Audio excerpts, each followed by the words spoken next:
Oke, kalau kemarin kita sudah berbicara tentang masalah perkembangan bayi, kemudian akan kita lanjutkan dengan materi berikutnya yaitu tentang perkembangan anak. Di mana pada perkembangan anak di sini itu lebih fokus kepada perubahan-perubahan perkembangan terutama nanti akan berdampak langsung kepada aktualisasi diri si anak.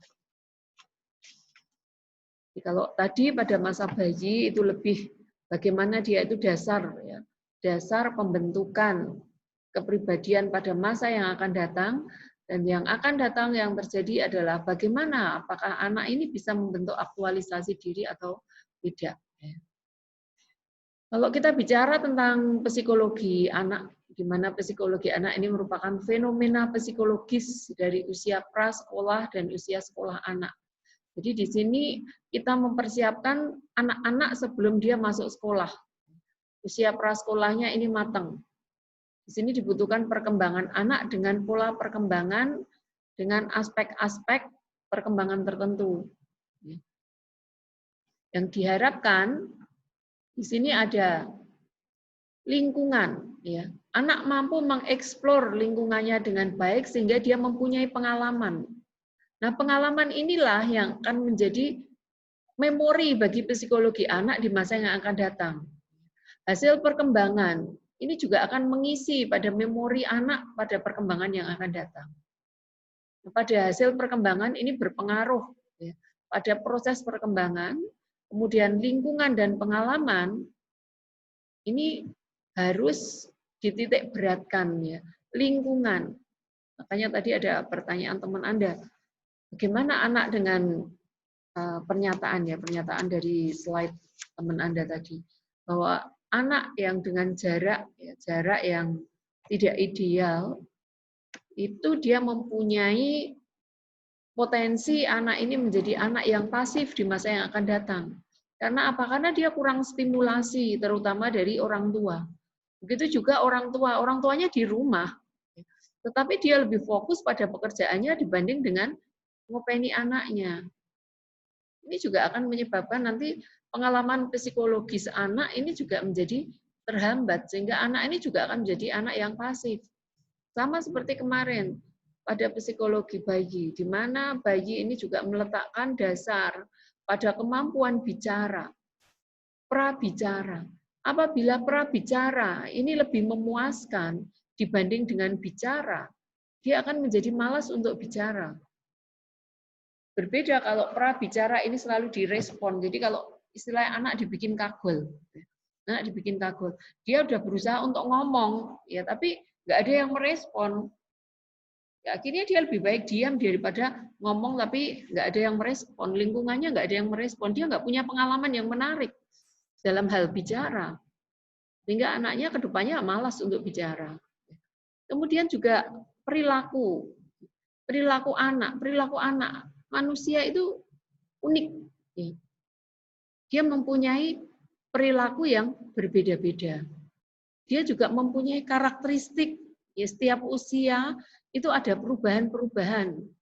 Kemudian juga penampilannya juga berbeda. Perilakunya berbeda, minatnya beda, tujuannya beda, perkembangannya juga beda. Kalau tadi masa bayi dia itu lebih ke arah perkembangannya secara fisik, dia memperkuat fisiknya agar dia mampu untuk tetap survive dari usia 3 bulan ya. 3 bulan 0 sampai 3 bulan itu dia mampu menegakkan kepala, terus kemudian usia 6 sampai 9 bulan dia bukan hanya mengangkat kepala tapi juga mampu mengangkat dada. Ya, kemudian usia 6 sampai 9 bulan ini dia ongkong-ongkong ya, belajar untuk duduk gitu ya. Kemudian latihan untuk berdiri, menguatkan otot-otot kakinya dengan ongkong-ongkong. Kemudian 9 bulan. 9 bulan itu dia sudah njot-njotan itu ya, menguatkan, masih juga dengan menguatkan otot kaki, dia latihan sebagai dasar nanti latihan untuk jalan. Kemudian usia 12 bulan anak ini sudah mampu bereksplorasi dengan jalan. Itu penampilan anak ini pada masa bayi seperti itu, dan nanti pada masa anak-anak kemampuan dia untuk jalan, bukan hanya jalan aja, tetapi juga mampu untuk mengasah motorik kasarnya, mampu untuk lari, terus kemudian juga mampu untuk melempar, menguatkan otot tangannya juga, mampu untuk memprediksi, misalkan nangkep bola gitu. Ini kira-kira arahnya kemana? Ini yang paling dari dari pengalaman kemarin dari penelitian yang pernah kita kembangkan tentang anak, kemampuan motorik kasar. Kemampuan motorik kasar anak ini yang jarang diberikan oleh orang tua. Motorik halus sering distimulasi oleh orang tua. Dari prasekolah anak ini diajari gambar, nulis, pegang pulpen, bagaimana memotong, menggunting, itu motorik halusnya diasah. Tetapi motorik kasar ini yang jarang diasah. Anak lari nggak boleh.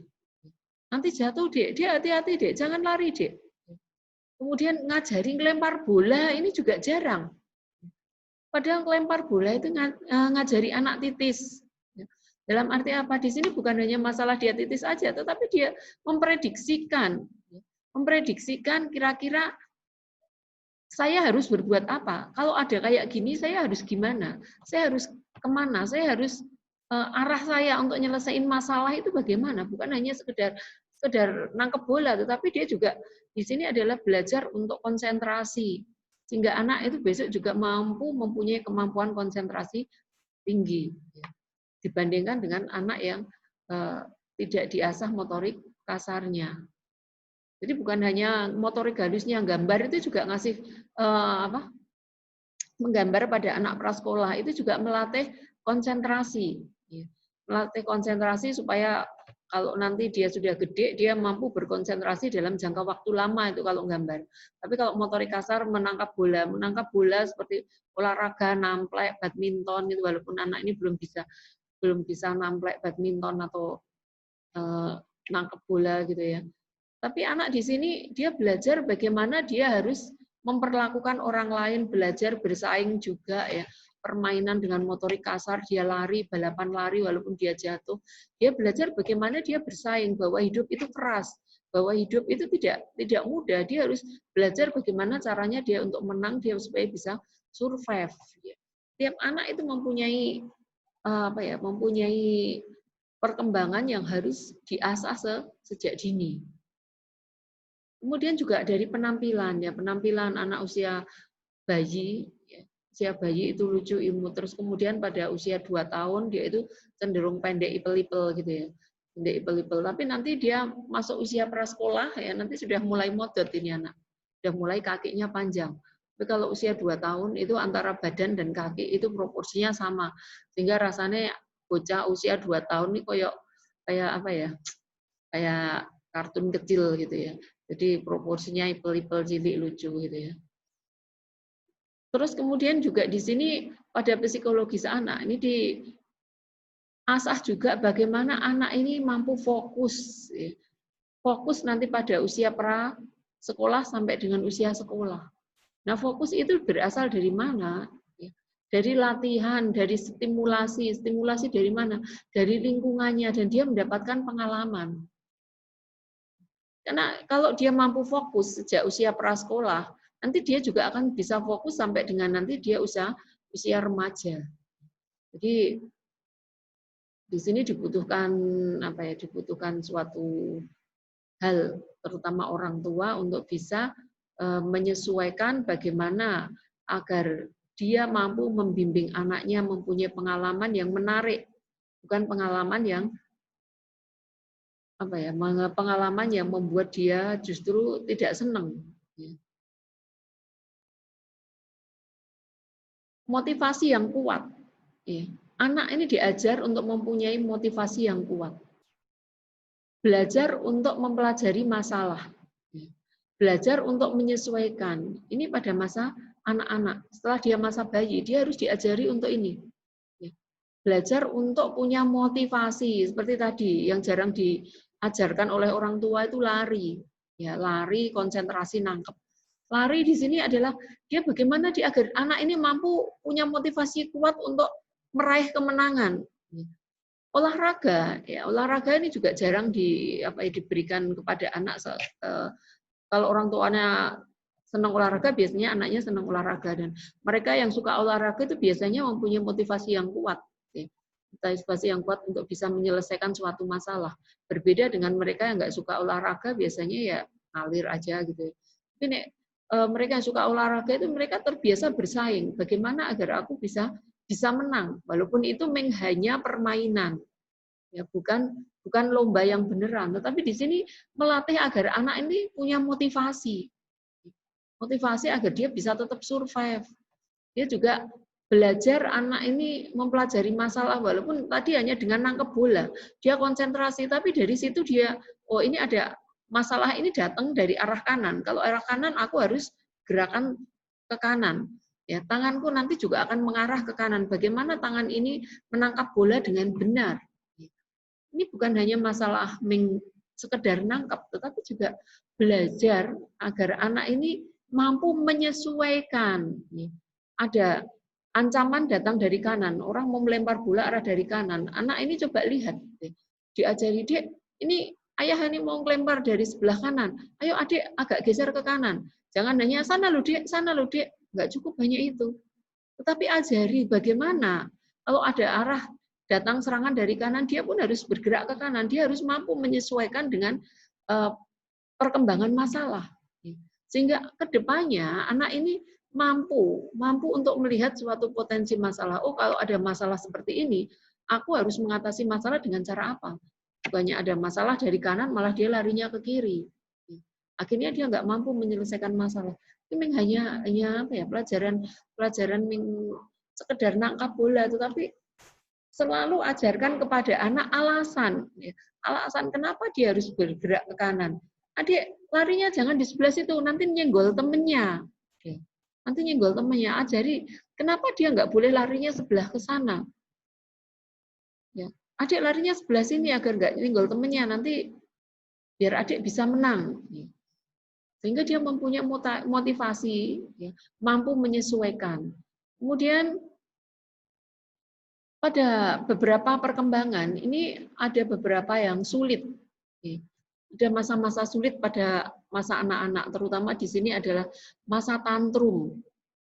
Masa tantrum itu adalah masa yang paling sulit, baik untuk anak maupun juga untuk orang tua. Juga masa toilet training. Toilet training sibling rivalry ya pada masa 2-3 tahun. Sebelum dia masuk prasekolah, dia akan masuk setelah dia usia 18 bulan ke atas, 16 bulan bagi anak perempuan itu harus mulai dilatih toilet training, dan 18 bulan pada anak laki-laki dia harus dilatih toilet training. Nah ini toilet training hanya sekedar belajar BAB, tetapi itu adalah masa yang sulit bagi anak-anak. Kenapa saya katakan sulit? Karena di sini anak-anak bukan hanya belajar belajar tentang bagaimana BAB dan BAK, tetapi dia juga belajar untuk mendisiplinkan diri.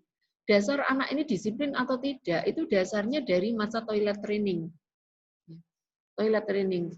Kemarin mungkin juga pernah saya jelaskan juga bahwa kemarin ada presentasi pas awal itu ya, ada fase oral, fase anal. Nah, usia 2 tahun ya, usia mulai 1 tahun ke atas ini, itu masuk fase anal. Fase anal, tugas perkembangan anak. Kalau bayi itu kan fase oral. Tugas perkembangannya dia agar dia mempunyai kemampuan yang menyenangkan pada fase eksplorasi lewat mulut. Begitu juga pada masa anak-anak di sini, dia harus mempunyai pengalaman yang menyenangkan pada saat dia eksplorasi lewat kemampuan untuk menahan dan mengeluarkan feses maupun urin. Pada masa fase anal, di sini kesulitan anak adalah bagaimana dia di sini masalah ke emosi, ya. Emosi di mana anak ini sebetulnya nggak ingin BAB, ya. Karena anak ini kemarin pada masa bayi itu kan ketergantungan penuh pada orang tua, ya, pada orang yang lebih dewasa. Tetapi setelah masa bayi ini selesai, dia bukan lagi ketergantungan pada orang tua, tetapi anak diajari mandiri. Nah inilah yang menyulitkan bagi anak. Ya. Contoh yang gampang adalah pada saat anak ini diajari untuk BAB, BAK, mereka lebih sulit atau lebih menolak untuk diajari jongkok di atas toilet, ya. Toilet mainan seperti bebek-bebekan gitu ya. Karena apa? Karena di sini kalau dia biasanya BAB, BAK itu ditinggal sama orang tuanya. Padahal pada masa bayi itu kan ketergantungan sama orang tua. Nah pada BAB, BAK diajak ke kamar mandi, ajak dodok, kemudian ditinggal. Nah ditinggal ini membuat anak nggak nyaman, ini pengalaman yang nggak menyenangkan. Sehingga pada masa berikutnya, kalau dia disuruh BAB lagi nggak mau. Dia pengennya ditunggui. Dia belum ingin untuk ditinggalkan oleh orang tuanya. Terus gimana Bu? Apa ditunggui terus? Ya pada awal-awal kita melatih toilet training sebelum anak ini terbiasa. Ditunggui biar apa? Buat anak itu nyaman. Yang penting pertama toilet training melatih dia BAB, BAK itu yang penting dia mampu untuk jongkok dulu. Ya, jongkok di toilet ini dalam jangka waktu lama, nggak harus benar-benar ada isinya toilet tersebut. Ya. Jadi ember plastik yang bentuk bebek atau bentuk apa kucing itu bentuk apa. Ya. Yang penting dia mau jongkok dulu di situ, mau duduk dalam jangka waktu lama, dia mampu bertahan di situ dalam jangka waktu lama. Biarin dia nyaman dulu dengan tempatnya. Biarkan anak ini eksplorasi nyaman dulu. Nah, kemudian kalau sudah dia merasa nyaman, baru kemudian ajari anak ini mengenali kapan dia harus BAB, BAK. Anda harus ingat pada fase anal, anak ini juga mencari perhatian dengan cara ngobrol atau pipis, ya ngompol, itu sebetulnya juga cara mereka berkomunikasi agar dia diperhatikan orang tua, karena dia masih belum ingin untuk bisa mandiri, tetapi dia harus dilatih untuk mandiri. Anak nggak mungkin tergantung terus pada orang tua. Coba Anda perhatikan bagi Anda yang punya ponakan ya, ponakan atau mungkin adik yang usianya masih masa toilet training ya 18 bulan ke atas, Anda perhatikan. Kalau anak ini disuruh pipis gitu ya, Anda bilang, "Dek, nanti kalau pipis bilang ya." Kemudian pada saat dia ngompol, dia bilang, "Ma, pipis." Ya. Nah, pada saat dia ngompol, dia bilang pipis, mamanya marah-marah. Sudah dibilangin kalau pipis itu ngomong nggak mau ngomong, udah lamba-lamba kayak gini. Ini membuat anak nggak nyaman. Padahal dia sudah benar, pada saat kamu pipis bilang ya. Harusnya dari awal dikatakan bahwa adik kalau merasa pengen pipis, adik ngomong. Kadang juga anak sudah berusaha nahan, sudah berusaha ngampet, ya bahkan sampai ditekem-tekem gitu. Ma, mau pipis, ma, pengen pipis. Tapi orang tuanya cuek, ya nanti, bahkan mungkin diam saja. Sehingga akhirnya anak ini ngompol. Begitu ngompol, dimarahi lagi. Ini anak mempunyai pengalaman trauma yang tidak menyenangkan pada masa toilet training. Padahal toilet training ini adalah awal dari pendisiplinan diri. Ya, kontrol diri, bagaimana dia mampu menjadi anak yang benar-benar disiplin terhadap dirinya sendiri. Bukan sekedar asal. Ada orang yang mengerjakan sesuatu itu benar-benar sempurna. Nah, orang api orang. Tetapi ada orang yang mengerjakan yang penting garap. Yang penting rampung. Ini coba kalau dilihat dari dasar awal toilet trainingnya ini berbeda. Yang satu mempunyai riwayat toilet training yang menyenangkan, yang dia perfect tadi ya, sehingga dia mempunyai rasa percaya diri, kemudian juga rasa disiplin diri yang tinggi. Dia mampu mengecap bagaimana untuk bisa merasakan segala sesuatu itu harus dilakukan dengan baik. Tapi yang satu asal aja, yang penting garap. Penting garap. Ini fase anal ya, fase anal, dasar untuk pembentukan disiplin. Selain itu, fase anal di sini juga anak itu belajar untuk memberi ya, dan juga belajar untuk menerima. Anak yang toilet trainingnya itu terlalu dini, jadi pada masa bayi tetapi dia sudah dilatih toilet training, ini juga akan menyebabkan anak ini menjadi sangat resian. Ya, resian itu kan bagus, Bu. Resian itu kan bagus, tetapi dalam tanda kutip ya ada hal-hal yang memang dia bagus resian, tetapi terkadang resian ini juga membuat orang lain risih juga. Risih karena apa? Karena dia juga menginginkan orang lain berbuat sama seperti dia. Tempatnya harus selalu bersih, rapi, nggak boleh ada debu. Dan ini juga akan menyulitkan temannya saat dia nanti bersosialisasi dengan teman, bahwa tidak semua orang itu bisa menjadi seperti apa yang ada di dalam pikirannya dia, menjadi seperti apa yang dia mau. Bahwa dia juga harus mampu beradaptasi dengan orang-orang yang mempunyai keinginan yang berbeda atau kebiasaan yang berbeda dengan dia. Jadi proses penerimaan, menerima orang lain apa adanya, ini nggak mampu dia dapatkan pada orang-orang yang mempunyai pengalaman toilet training terlalu dini. Demikian juga apabila toilet training ini terlalu lambat.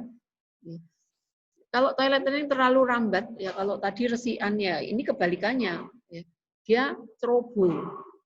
Ceroboh itu apa ya? Jorok gitu ya, jorok. Jadi pakai pakaian nggak rapi, terus kemudian dia mengerjakan sesuatu tapi kurang apa ya? Kurang sempurna menurut saya. Terus kemudian juga termasuk juga boros, ya, boros. Kalau yang tadi toilet training dini itu dia pelit, dia pelit. Pada saat anak ini meretensi urin maupun feses, ya, itu dia belajar untuk menahan. Pada saat dia melepas urin atau feses, itu dia belajar untuk melepaskan, dia belajar untuk memberi. Belajar memberi dan menahan ini juga harus dilakukan pada usia yang tepat. Ini bukan hanya sekedar asal aja, tapi juga harus dilakukan pada usia yang tepat agar anak apa? Agar anak ini bisa mengenali lingkungannya, bagaimana kapan dia harus memberi dan kapan dia juga harus menahan pemberian. Jadi anak ini ora diakali konconi.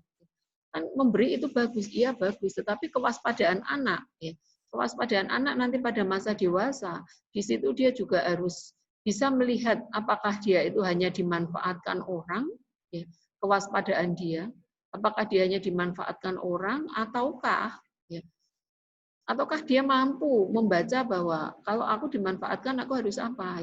Pisan pindo nggak apa-apa kita bantuin, tapi kalau akhirnya dia menjadi ketergantungan tanpa mau ada usaha dengan Anda, itu juga akan menyulitkan Anda. Jadi di sini adalah melatih juga kewaspadaan anak, kewaspadaan anak terhadap lingkungan dasarnya, disiplin diri. Ini adalah salah satu masa yang sulit. Apalagi dia masa toilet training, ditambah lagi dia punya adik. Masa prasekolah, masa 2, 3 tahun, 4 tahun, itu dia juga masuk juga fase sibling rivalnya dia terlalu dini. Nah, terus kapan Bu punya adik idealnya? Idealnya kalau besok kamu punya anak atau Anda memberikan intervensi penyuluhan tentang jarak, ya. Jarak melahirkan bukan hanya sekedar 3 tahun. 3 tahun itu secara fisik memang dia sudah mampu rahim ini untuk mempunyai adik lagi, tetapi Anda harus lihat itu batas minimal. Tetapi secara psikologis bahwa tumbuh kembang anak ini harus selesai secara maksimal. Jadi paling tidak masa balita ini rampung. Masa tumbuh kembang emasnya dia rampung. Masa orang tua memperhatikan anak ini benar-benar rampung. Sehingga anak-anak kelak itu bisa menjadi pribadi yang utuh, pribadi yang dewasa, pribadi yang benar-benar mampu untuk mengawal dirinya sendiri tanpa harus bergantung orang lain. Kedisiplinan diri bukan hanya masalah toilet training saja, tapi juga termasuk anak ini besok nyulitkan orang tua atau enggak. Ada orang yang sampai dengan dia dewasa, itu masih minta terus kepada orang tua. Minta bantuan terus kepada orang tua. Tetapi ada anak walaupun dia sulit, ya, walaupun dia kesulitan, dia nggak mau ngerepotin orang tua. Ini juga dasarnya itu juga dari bayi. Dan semuanya itu berpengaruh sampai dewasa. Karena ini adalah dasar dari kepribadian. Dasar dari kepribadian seseorang. Yang namanya fondasi itu tidak bisa diruntuhkan. Kalau fondasinya dibongkar, rumahnya itu roboh. Sama juga, kalau orang ini mempunyai kepribadian yang rapuh atau fondasinya itu rapuh, dia besok kelak kalau besar nggak akan mampu memikul beban yang berat. Tapi kalau dasar fondasi pada masa tumbuh kembang emasnya dia, itu dia bisa maksimal, dia mampu besok dikasih tugas-tugas yang berat pun dia mampu menyelesaikan. Dia punya tekanan hidup yang tinggi pun dia tetap mampu survive tanpa harus menyulitkan orang lain. Nah inilah pentingnya. Pentingnya kenapa pada masa anak-anak ini harus mendapatkan dasar tumbuh kembang psikologis yang maksimal, yang optimal. Karena pada masa ini adalah masa-masa sulit bagi anak, di mana dia dari ketergantungan total terhadap orang dewasa, orang tuanya, keluarganya, dia belajar untuk bisa mandiri. Ya. Jadi tadi ada fase toilet training, itu masuk fase yang sulit, ya.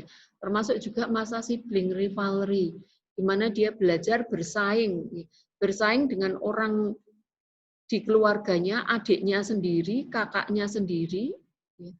Termasuk juga bersaing nanti pada masa prasekolah, anak usia 2-3 tahun, dia udah mulai belajar juga bersosialisasi dengan teman-temannya, dia belajar bersaing dengan temannya. Jadi fase sibling di sini, sibling rivalry ini bukan hanya dengan saudara kandung saja, tetapi juga termasuk dengan orang lain. Anak-anak yang mempunyai kemampuan sibling yang bagus, dia kelak akan mampu bersaing dengan sangat baik tanpa harus melanggar norma dan etika, karena dia mengerti batas-batasnya. Kalau dia bisnis, dia tidak akan berlaku curang, tetapi dia akan belajar untuk tetap bisa menang, tetap bisa survive dengan koridor tatanan yang ada, dengan menggunakan hati dan rasa.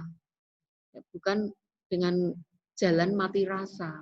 Ini dasarnya sejak kapan? Sejak dari ini tadi, sibling. Persaingan dengan saudara kandung, dengan teman. Kalau jarak anak ini tidak terlalu dekat, atau jaraknya dia masa tumbuh kembang emasnya dia sudah selesai, balitanya sudah selesai. Anak SD itu dia biasanya sudah lepas dari orang tuanya, dia sudah bisa main sendiri, sehingga konsentrasi orang tuanya ini bisa full ke anak.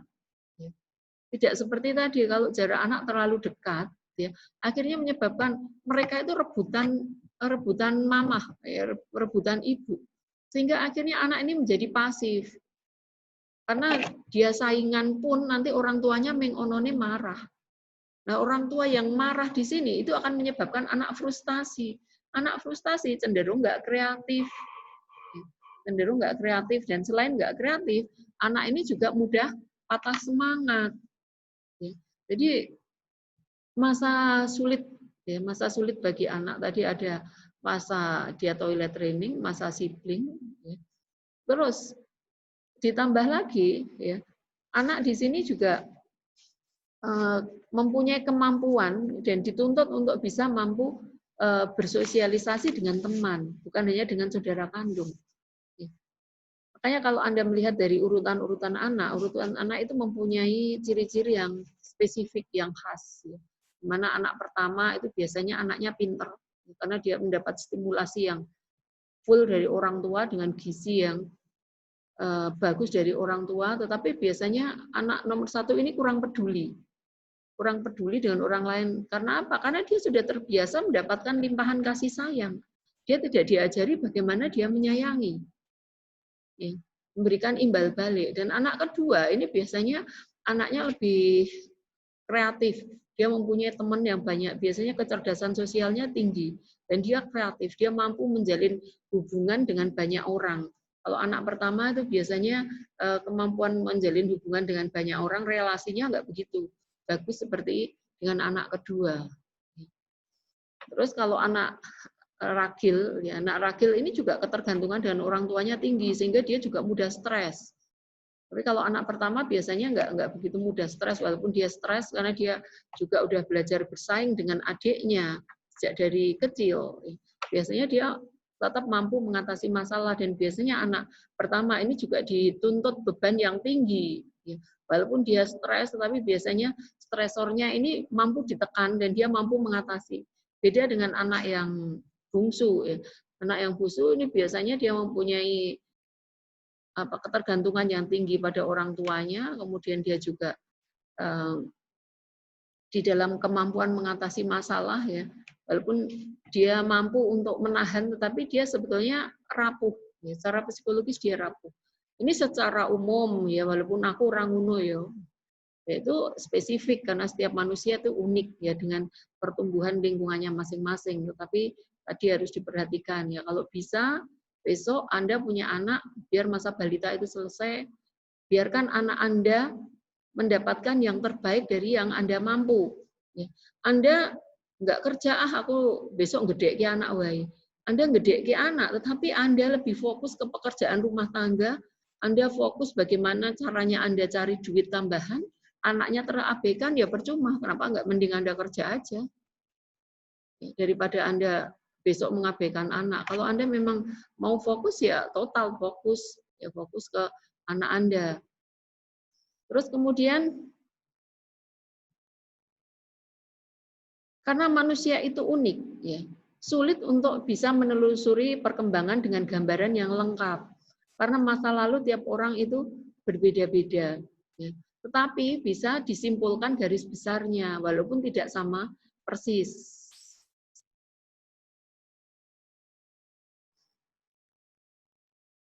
Pada perkembangan anak, itu menyangkut dengan perubahan. Jadi Anda harus melihat bahwa tiap anak itu menuju perubahan.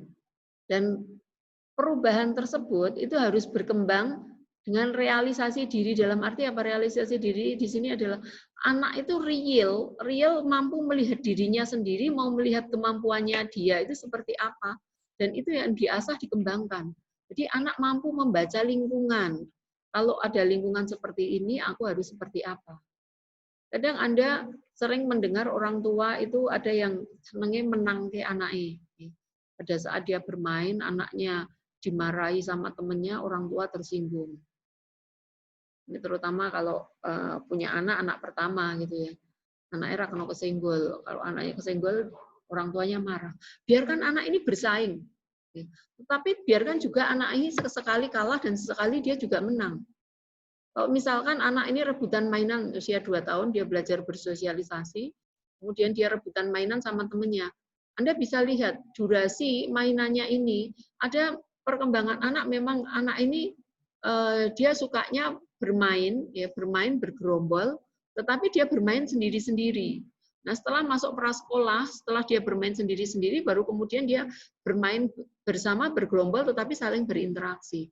Nah, pada saat bermain sendiri-sendiri ini kadang dia ngerebut punya temennya, sementara temennya ini nggak boleh gabung, ya, karena memang masanya seperti itu, usia 2 tahun. Nah, ini biasanya orang tuanya marah. Ya. Anda ajari anak ini supaya mainannya dibolehkan, dan biasanya anak ini nggak boleh. Ya. Tapi Anda kasih pengertian kenapa boleh, tetapi dengan syarat ya. Kalau misalkan mainannya ini diminta sama temennya, ya gantian. Mainannya temennya dipinjam ganti, terus dikasih deadline, durasi waktunya. Nanti kalau sudah jam ini nunjukin angka segini, gantian ya, dikembalikan ya. Jadi ajari anak ini untuk sportif. Belajar untuk sportif, belajar agar dia bisa hidup itu dengan realistis. Anda harus lihat bahwa perkembangan awal itu lebih penting daripada perkembangan selanjutnya. Perkembangan pada masa bayi, masa anak, ini adalah dasar yang tidak bisa digantikan. Tidak bisa digantikan, hanya bisa diperbaiki. Fondasi itu tidak bisa dibongkar, tapi mungkin dia hanya mampu ya dikuatkan dengan disuntik semen lagi. Disuntik semen lagi agar fondasinya makin kuat. Nah, kalau manusia kepiye caranya nyuntik semen? Akan perkembangan selanjutnya dia bisa menjadi lebih kuat. Karena di sini kalau nyuntik semen mau tidak mau kan juga harus gali, ya, gali. Mau tidak mau juga harus diketahui dulu. Apa sih yang menyebabkan ya anak ini mempunyai kemampuan daya juang yang lemah? Tentu saja kalau dia mempunyai masalah A, dia juga disuntik dengan imun A. Kalau dia mempunyai kemampuan daya juang yang lemah, tentu saja anak ini harus diberikan support, selain itu juga diikutkan event-event. Ya, diikutkan event-event dalam arti misalkan tugas aja lah, yang gampang aja tugas nih. Tugas ada anak yang memang dia kalau dapat tugas yang digarap ya. Tapi anak engko nek sudah mau deadline bingung kabeh diseneni marah-marah sak omah suweneni kabeh karo ngamuk merengut ya, melekan sampai bengi ra turu. Nah, anak-anak yang dewasanya seperti ini, apa masih bisa diperbaiki, Bu? Kalau dewasa sebetulnya sudah sulit, tetapi yang paling penting di sini adalah realisasi diri. Dikenali dulu. Anda bisa nyuntik fondasi Anda dengan support dari diri Anda sendiri, juga bantuan orang lain. Kalau dari diri sendiri biasanya kemampuan Anda kecil, lemah, sehingga ini dibutuhkan orang lain. Tolong, ya. Tolong kalau aku ada tugas, diingetin ya, aku punya tugas ini, Anda tulis di tembok, kasih kertas, terus kemudian yang udah selesai dicentang-centang. Ini deadline-nya kapan, ini deadline-nya kapan. Minta tolong bantuan orang tua Anda, mama, papa, nenek, kakek. Ya, tolong aku diingetin, untuk hari ini jam sekian aku harus ngerjain tugas. Padahal saat udah diingetin, engko lah. Anda buat perjanjian juga ke orang-orang di sekitar Anda. Kalau Anda tahu bahwa Anda rasa-rasa udah kebiasaannya ulur-ulur waktu, tolong kalau aku ulur-ulur waktu, Anda buat perjanjian. Misalkan Anda harus diapain, Anda harus mendapatkan kondite apa, Anda harus mendapatkan hukuman apa. Misalkan hukumannya, oke, seharian aku harus ngerjain pekerjaan dapur misalkan, aku rasa-rasen. Jadi harus ada reward dan juga harus ada punishment. Itu harus ada punishment. Punishment-nya apa? Dan itu dilakukan terus-menerus, walaupun hasilnya nggak akan sesempurna kalau mereka yang mendapatkan pendidikan dari bayi ini sudah bagus. Jadi penting untuk membuat Anda bahagia.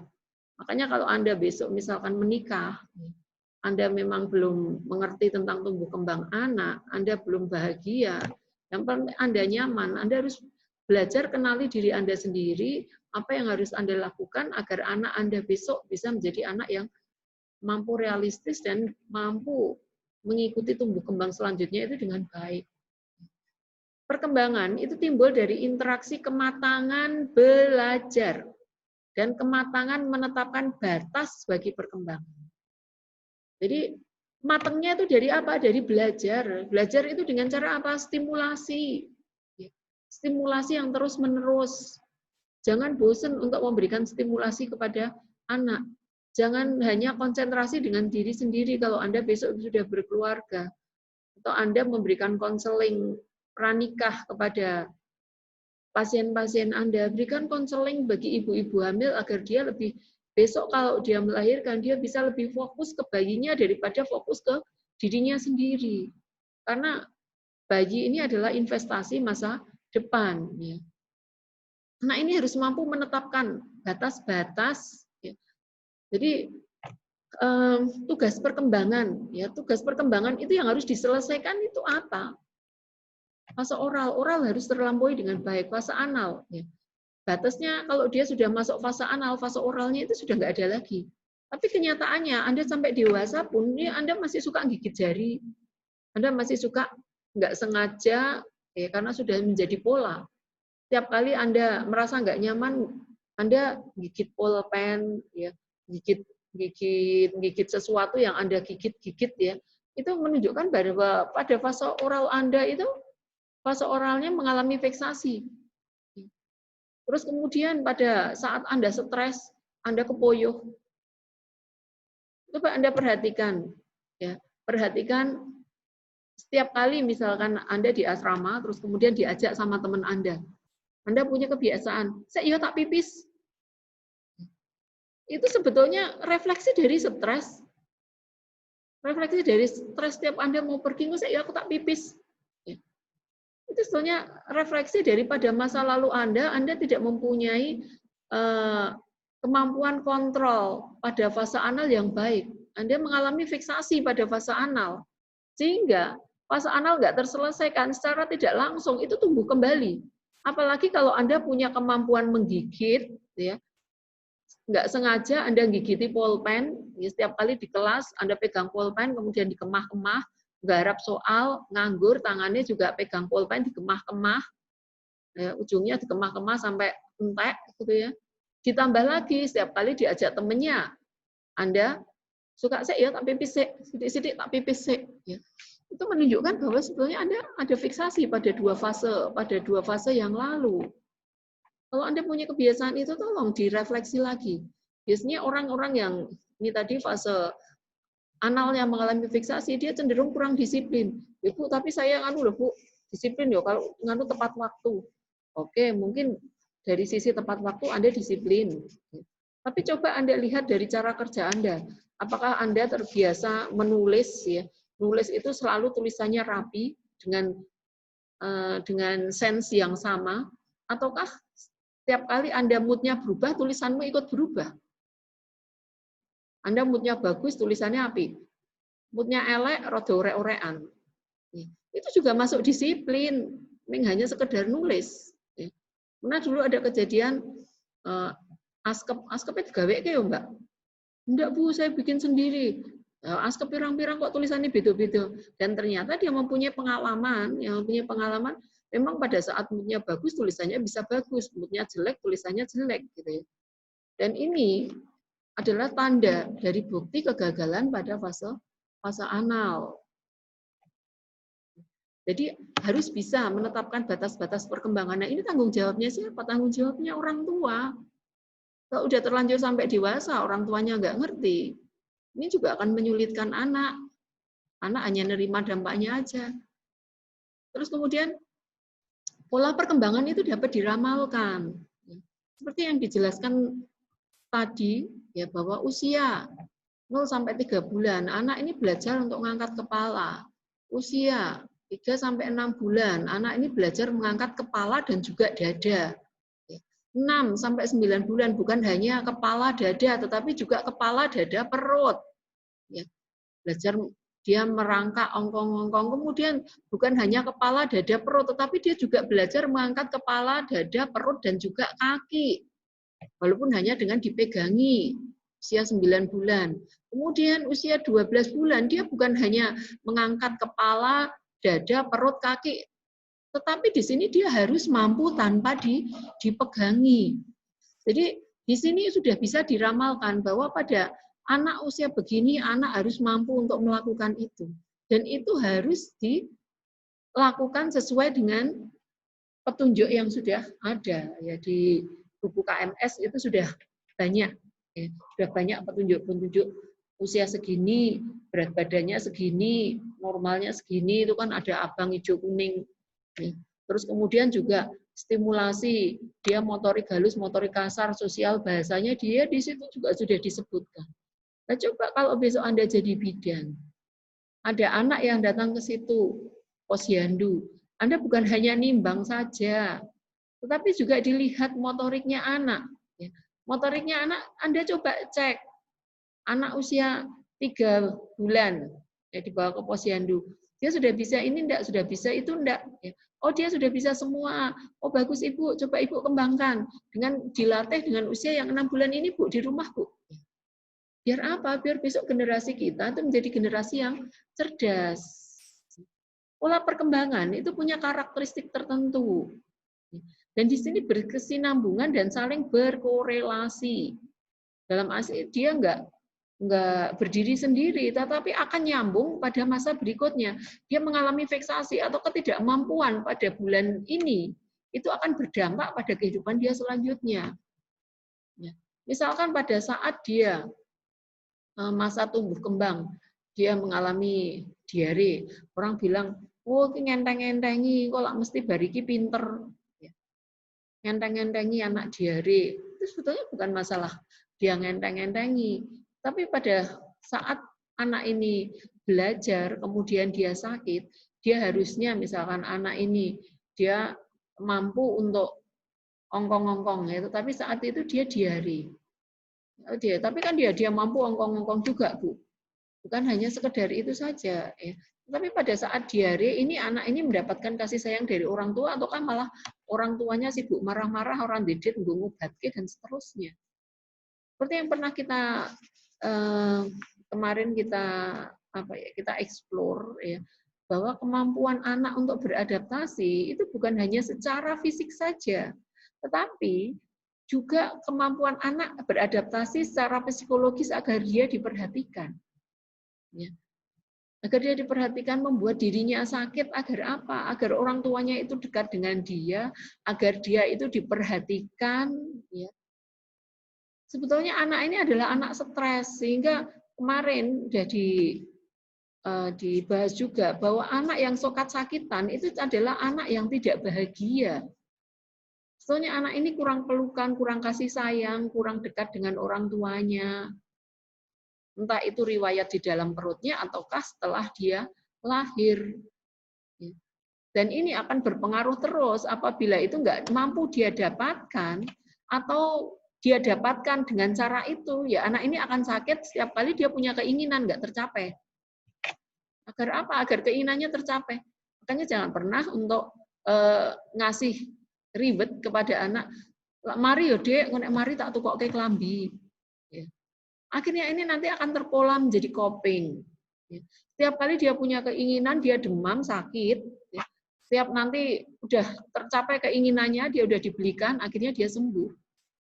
Itu juga dasar dari pendidikan orang tuanya, dari coping yang pernah dia dapat dari orang tuanya. Ya. Jadi dasarnya anak itu dulunya bagaimana itu akan saling berkorelasi. Ya, kalau udah terlanjur kayak gitu gimana Bu? Ya coba kalau memang hal itu tidak diinginkan lagi dan itu membuat tidak nyaman semuanya, ya. Nanti udah gede, setiap kali punya keinginan nggak kecapai, Anda sakit. Ya. Nah, garung sakit gimana Bu? Ya cobalah Anda kan udah tahu tentang kesehatan. Anda obati diri sendiri dengan obat yang ada, minum vitamin, istirahat, rilekskan pikiran, motivasi diri sendiri. Terus kemudian juga Anda jangan lagi mengharapkan reward, ya, mengharapkan kalau aku sembuh aku bisa dapat ini. Hal itu diilangin. Perbedaan pada setiap individu itu disebabkan oleh pengaruh bawaan dan lingkungan. Bawaan dan lingkungan, bawaannya itu dari mana? Dari keluarga. Keluarga di sini terutama siapa? Ibu. Ibu, kemudian selain ibu siapa lingkungannya? Lingkungannya pendidikannya bagaimana? Anda sudah mendidik anak Anda baik-baik untuk bisa mengerti, tetapi teman-temannya, ternyata teman-temannya preman kabeh. Barbar kabeh, nggak diperhatikan sama orang tuanya. Stinjarke, dia berlaku kasar dengan temennya, juga dibiarkan. Terus kalau dapat temennya kayak gini gimana Bu? Ya. Biar anak itu belajar dengan cepat, ya, dengan cepat. Anak ini nanti juga Anda berikan motivasi bagaimana untuk menghadapi anak-anak yang barbar kayak gini. Anak-anak yang nggak diperhatikan orang tuanya, yang jinjar-jarke sehingga dia melakukan segala cara agar keinginannya bisa tercapai, entah itu dengan cara mukul, entah dengan cara ngerebut, ya, atau mungkin membentak temannya. Anda di sini coba awasi anak ini. Anda hanya sampaikan trik pada saat dia mau bermain. Kalau temanmu seperti ini, kamu harus seperti apa? Ya. Kamu harus bisa melawannya seperti apa? Anak ini dikasih trik, terus kemudian biarkan dia mempraktekkan trik-trik yang sudah Anda berikan tadi. Pada anak yang halus, anak yang alahan, dia harus bersikap seperti apa? Pada anak yang kasar, dia harus bersikap apa? Pengajaran-pengajaran seperti itu, ini akan berpengaruh nanti pada kemampuan eksplorasi sosial, ya, dengan orang-orang yang berlaku kasar dan keras, dia mampu tetap survive. Dengan orang yang lembut pun dia bisa berlaku lebih lembut. Ya. Berarti kasar dia bisa berlaku lebih kasar, Bu. Ya, tergantung dari kondisi dan keadaan. Ya. Apakah tipikal orang itu harus dikalahkan dengan cara yang lebih kasar, ataukah dia dengan cara orang kasar tetapi dia harus dikalahkan dengan cara yang halus. Jadi sekali lagi Anda sebagai calon-calon bidan, Anda juga harus mempunyai kemampuan untuk memberikan pola asuh yang baik, ya, kepada anak-anak. Kemudian pada periode perkembangan di sini ada pranatal, natal, pasca natal. Ini harus ada keseimbangan. Pranatal ini anak harus bahagia, pada saat persalinan usahakan persalinannya normal. Kalau nggak normal apa dipaksa. Anda harus ingat, kemarin sudah saya jelaskan bahwa hampir semua rata-rata orang tua yang mempunyai riwayat patologi pada masa persalinannya bisa dijamin bahwa dia mengalami hal yang tidak menyenangkan pada saat kehamilan atau mungkin sebelum kehamilan. Mungkin dia di pondok mertua indah, nggak nyaman dengan mertuanya, rasanya nggak tenang, nggak bahagia. Ya ini juga akan bisa mempersulit ya pada saat nanti persalinan. Terus kemudian pasca Natal, setelah anak itu lahir, ya, setelah anak itu lahir, trauma pada masa persalinan ini juga akan berpengaruh kepada saat dia lahir. Trauma misalnya apa? Divakum, dituarik kepalanya, ya divakum sampai akhirnya kepalanya benjol. Benjol apalagi kalau sampai terjadi perdarahan. Perdarahan atau mungkin dengan forceps sampai dicepit sampai suturannya pada numpuk-numpuk. Anak mengalami rasa sakit yang luar biasa, trauma pada pasca Natal. Rasa sakit yang pernah dirasakan oleh bayi itu di alam bawah sadar, Anda nggak ingat. Tetapi kemarin sudah saya katakan bahwa hidup kita itu 83% di alam bawah sadar. Alam bawah sadar yang pernah dikembangkan dari masa yang tidak menyenangkan pada masa di dalam kandungan sampai dengan nanti setelah dia lahir, ini akan tetap ada. Yang harus Anda lakukan apa? Jangan sampai berkembang lebih besar lagi. Ya. Itu yang harus dikat. Oh, dia berkembang ya berkembangnya lambat, jangan sampai jadi lebih besar lagi. Jadi di sini diperlukan keseimbangan. Ya. Ketidakseimbangan ini akan berpengaruh negatif pada perilaku selanjutnya. Ya. Perilaku yang negatif ini ya, disebabkan karena kondisi masa lalu yang tidak seimbang. Ketidakseimbangan didapat dari mana? Didapat dari tadi, dari lingkungan dan juga dari human atau si ibu itu sendiri. Jadi penting sekali untuk ya bahagia pada masa hamil itu wajib. Maka jangan bebani orang hamil ini dengan berbagai macam pekerjaan, apalagi stresor-stresor yang membuat dia nggak nyaman. Karena nanti pengaruhnya ke anak menjadi perilaku negatif. Ya. Orang tua yang mempunyai kebiasaan di rumah itu mendengarkan musik rock, dangdut, dengan orang tua yang mempunyai kebiasaan mendengarkan musik klasik, ngaji, ini mempunyai dua perbedaan besar. Anak yang dibesarkan pada masa di kandungan itu dengan biasa mendengar musik rock dan dangdut, anak ini rada lebih petakilan, tetapi dia kreatif, dia kreatif, energik gitu ya. Tapi yang ini tadi dia lembut, performanya lembut. Yang musik klasik, ngaji ini tadi, anak ini lebih tenang, performanya lembut. Terus kemudian dia sama-sama mampu mengatasi masalah ya. Tapi yang satu mengatasi masalah itu direspon dengan ya mungkin kalau dielek nopo toh, yang satu nopo toh gitu. Hanya dengan apa ya? Dua pengalaman yang berbeda ini berpengaruh pada masa yang akan datang. Perilaku yang bermasalah. Setiap periode perkembangan terdapat harapan sosial. Harapan sosial itu mesti menyangkut orang lain, bukan hanya dirinya sendiri. Setiap periode perkembangan itu selalu menyangkut 4 hal, yaitu motorik halus, motorik kasar, sosial, dan bahasa. Dan ini harus berjalan dengan seimbang, sempurna. Apabila terjadi hambatan saja pada kemampuan tadi misalkan bicara atau motorik halusnya, dia mengalami hambatan. Anak ini nggak mampu menulis halus. Ini harapan sosial orang tuanya, dunia anak ini kudu iso nulisnya apik loh. Tapi kok tulisannya mau jadi kayak ceker ayam kayak gini ya, bikin orang lain marah. Karena tiap orang itu mempunyai harapan anak ini bisa tumbuh dengan sempurna. Bagaimana anak ini bisa tumbuh sempurna kalau orang tuanya sendiri ngasahnya aja kurang? Gimana besok itu bisa tajam kalau dia sering dipakai ngiris, tetapi tidak pernah diasah? Bukannya makin tajam, tetapi makin tumpul. Sering dipakai untuk ngiris, anak ini sering dimarahi, nggak pernah diasah, dimarah-marah terus ya. Akhirnya dia makin tumpul. Harapan sosial makin nggak tercapai, anak semakin frustasi. Semakin dia disingkirkan, semakin dia nggak diinginkan, kan kasihan. Setiap perkembangan mengandung kemungkinan berbahaya, baik fisik maupun psikologis.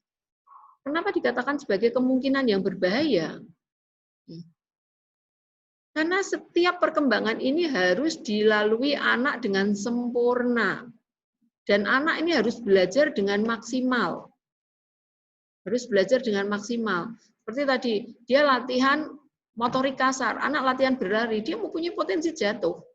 Ini secara fisik dia berpotensi untuk jatuh, dan secara psikologis, jatuh ini bisa menimbulkan trauma, apalagi kalau dia jatuh, terus kemudian, aduh sakit ya dek, mana yang sakit? Oh pancen itu nakal loh, anak dibelani. Ini akan menimbulkan trauma psikologis bahwa jatuh itu nggak menyenangkan. Jatuh itu membuat dirinya sakit, membuat dirinya itu terluka, berdarah. Tapi beda kalau misalkan ini jatuh, nggak apa-apa. Jatuh itu biasa, setiap orang yang berlari pasti mempunyai potensi untuk jatuh. Nggak apa-apa, belajar lagi. Anak kan belajar ke depan bahwa suatu saat dia jatuh itu kan bukan membuat dia menjadi patah semangat, tetapi justru jatuh itu adalah cara dia untuk bisa mengasah kemampuannya menjadi lebih baik dan mempunyai kemampuan mengolah untuk bisa mengalahkan orang lain, ya, mengalahkan yang lain. Jadi tergantung bagaimana nanti pada saat-saat awal dia menyikapi. Kadang juga dari anak-anak ya, misalkan dia jatuh, kesandung atau nangis, oh pancen iki temboke nakal, oh pancen nakal temboke sing ditutuki, kemudian lantainya sing digedruk-gedruk, nakal ini nakal. Ini juga melatih anak bahwa anak pada masa ini itu orang lain yang salah dan dia selalu benar gitu. Dan ini juga akan menimbulkan sense atau pesan pada masa yang akan datang bahwa dia itu selalu benar. Sehingga akhirnya dia menjadi anak yang keras kepala. Kasih masukan susah. Kasih masukan dia ngamuk dulu.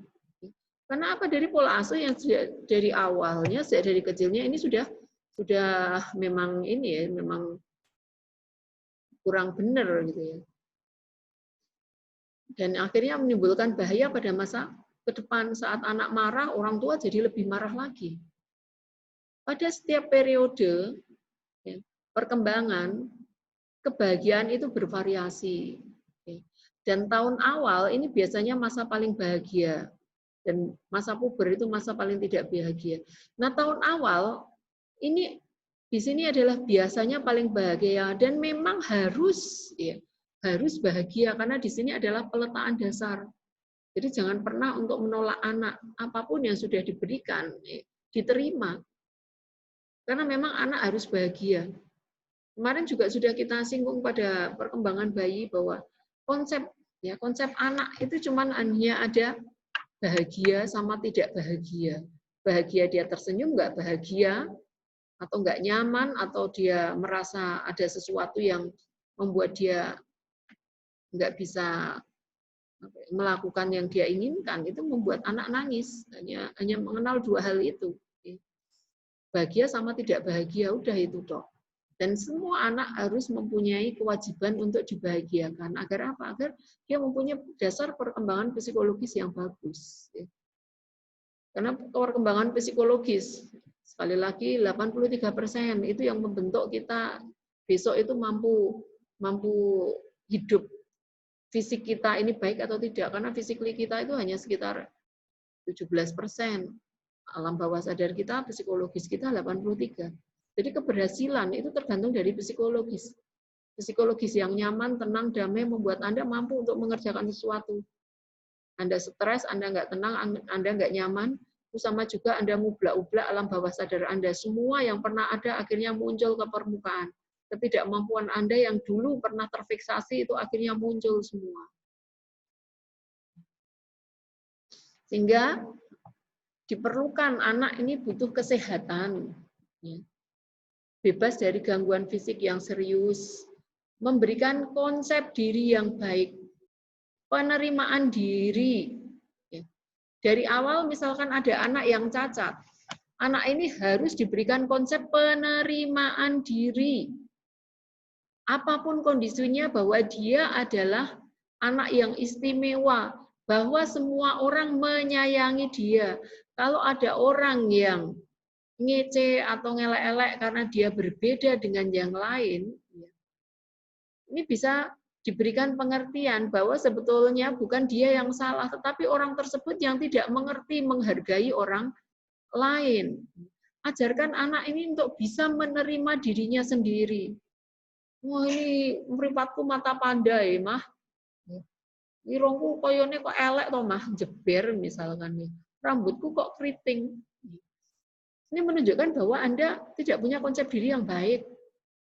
Padahal sejak awal anak itu harus puas dengan semua yang dia miliki. Walaupun hanya punya sepeda, walaupun dia hanya punya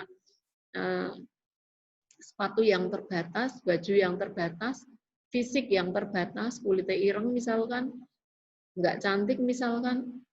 Konsep penerimaan diri yang harus dia terapkan, ya, bahwa cantik itu besok udah dia wong sugih, ya. Wong sing elek kaya apapun, asalkan pengen cantik, asal ada duit, makanya kamu belajar yang benar, pinter, besok cari duit yang banyak, kamu bisa jadi lebih cantik misalkan. Terus kemudian lingkungan mendukung. Lingkungan ini harus mendukung supaya apa? Agar anak ini mampu mempunyai konsep diri yang baik. Kemudian berikan tujuan yang realistis. Tujuan realistis kalau anak bertanya, kenapa aku harus seperti ini? Kenapa harus aku melakukan itu? Selalu jawab pertanyaan-pertanyaan anak dengan realistis. Ya, jangan dihapus-hapusi. Oh, ke sana, di sana ada haji, itu ada gendruwonya, ada ini.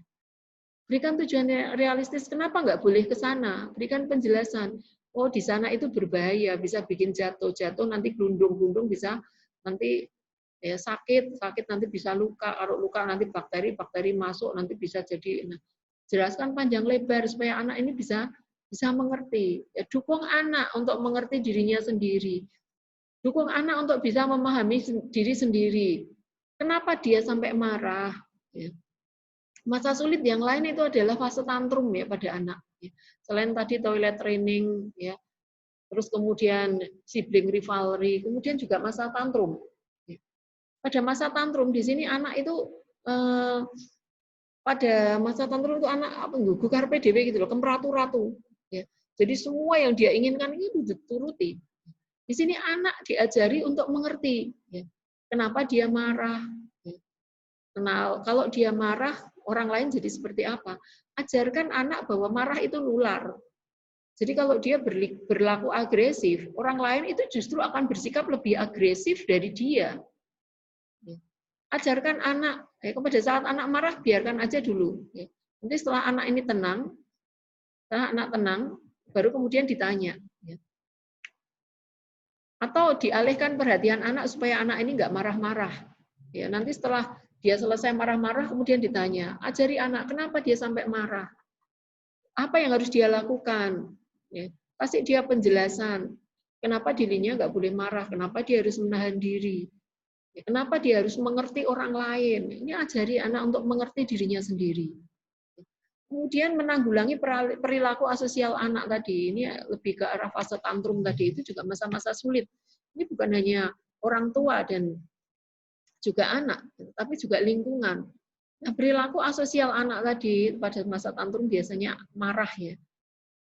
Dari penelitian-penelitian dan juga kajian-kajian yang ada, orang tua yang memberikan pola asuh itu dengan diktator, ya, dia dominan, ini akan menyebabkan perilaku antisosial anak ini juga menjadi tinggi. Terus kemudian terlalu permisif, apa-apa dibolehke. Ini juga menyebabkan perilaku anak ini juga menjadi kurang bagus. Tetapi lebih buruk lagi kalau orang tua ini tidak konsisten. Jadi kalau yang bagus itu kompromi. Orang tua bisa kompromi dengan anak. Jadi oke, kamu mau apa? Konsekuensinya ini harus kamu tanggung. Tapi orang tua yang tadi yang terlalu dominan atau orang tua yang ngejar-ngejar itu memang membuat anak itu buruk perilakunya. Tetapi akan lebih buruk bagi orang tua yang tidak konsisten, yang tidak demokratif. Jadi bukan tiga tadi, tetapi dia campuran antara demokratif, otoriter, dan juga permisif. Jadi kadang dia keras, kamu pokoknya harus begini, harus nurut sama ini, harus nurut sama itu. Tapi kadang juga, ayo kita diskusikan. Kemudian Ya wis lah, rapopo kono. Ya. Jadi orang tua nggak konsisten. Ini lebih menyulitkan anak pada masa yang akan datang untuk bersosialisasi. Karena dia nggak punya konsep dasar yang baik. Jadi orang tua dia harus konsisten. Kalau misalkan bilang perjanjiannya A, dia harus selamanya A. Jangan kemudian di tengah jalan dia berubah. Ya wis lah. Ya udahlah, nanti kamu minta HP ya, Mah? Oke, tapi kamu nabung dulu ya. Oke, aku nabung 50-50 loh ya. Iya, nabung 50-50. Terus kemudian sampai tengah jalan, Mah, ini tabunganku udah mau separuh, tapi ya karena corona aku nggak bisa nabung lagi. Nggak nabung lagi, Mama juga nggak pernah kasih jajan. Oke, kita diskusikan. Nah, diskusikan udah gitu buka celengan, jebret. Masa buka celengan, terus kemudian, tapi iya yo, ya koyo ngomong sone koyo ngene, angel golek duit. Mama gak rantai duit Terus kono kowe golek dhewe. Nggak konsisten, udah ada diskusi sejak dari awal. Terus kemudian dibiarkan anak ini frustasi. Ini juga akan membuat anak ini jadi putus asa, kemudian juga dia tidak mempunyai contoh yang baik bagaimana dia harus bisa survive. Dia nggak tahu harus ngapain, demokrasi sudah, ya. Permisif juga sudah, dijar-jarke karo wong tuane, otoriter juga sudah. Jadi anak nggak punya nggak punya kemampuan untuk bernegosiasi, nggak mampu untuk mempunyai perilaku yang baik. Karena apa? Karena pola asuh orang tua yang tidak konsisten. Ini juga akan menyebabkan sosialisasi anak itu besok juga mudah dibohongi, mudah ditipu, terus kemudian dia juga mudah tidak konsisten, ya, mudah belenjani janji, sehingga akhirnya dia dijauhi oleh teman-temannya. Pertama bilang iya, tapi kemudian bilang tidak, terus kemudian membuat alasan, kemudian negosiasi. Ini nyengit ke teman-temannya, akhirnya dia dijauhin, gitu. Dan ini ajari anak dari awal agar dia mampu untuk membentuk perilaku asosial ini menjadi perilaku sosial yang baik. Kalau dia marah, dia lagi ngamuk, apa yang harus dia lakuin? Kasih pengertian pelan-pelan. Ini akan membantu sosialisasi anak pada masa yang akan datang. Ada perubahan-perubahan pada masa kanak-kanak, yaitu perubahan ukuran, perubahan proporsi, terus kemudian hilangnya ciri lama, dapatkan ciri yang baru. Perubahan ukuran, ya, dari yang kecil menjadi lebih tinggi. Ya. Dari yang cilik imut-imut, ya akhirnya jadi sekarang Anda tambah gede amit-amit. Nanti tambah tua lagi amit-amit lagi karena badannya udah nggak langsing lagi, tetapi lebih ke arah melar. Ya. Perubahan proporsi. Ya. Perubahan proporsi termasuk juga proporsi makan, ya ukuran tubuh, ukuran makan, proporsi makan. Terus kemudian juga proporsi di dalam keluarga. Kalau tadi pada masa bayi dia ketergantungan penuh, kemudian semakin lama semakin gede Anda akan semakin diabaikan. Jadi kalau Anda sudah dewasa seperti ini, Anda sudah kuliah, kok kemudian mah kalau didulang. Sadar bahwa Anda itu mengalami perubahan ukuran dan perubahan proporsi. Ma, ambilin toh, bikin kayak aku jus. Ma, ambilin maem toh. Ya. Sadar bahwa Anda sudah mengalami perubahan ukuran, perubahan proporsi. Proporsi ini bukan lagi untuk dilayani tergantung pada orang tua, tetapi proporsimu adalah sekarang membantu orang lain, begitu juga anak.